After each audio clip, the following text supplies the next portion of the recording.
Hey everyone, welcome to our channel. Want to keep some apps private on your Android phone?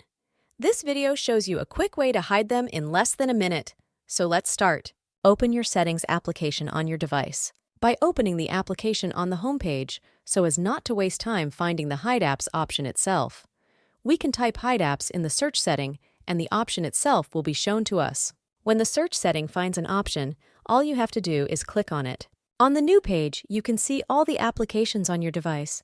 All you have to do is select the application you want to hide. If you have selected an application, all that remains is to check whether the option really works and how to find the hidden application. Let's go back to the home page and you can see that the application is gone. Now, how to find her. With the help of 2 fingers, zoom in on the home page itself. A page will open where you can see all hidden applications. And that is that.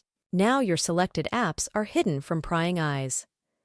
Remember, hiding does not necessarily mean they are password protected. If you liked the video, follow us for more videos like this, which allow you to quickly and easily learn interesting things about all applications. Thank you for watching.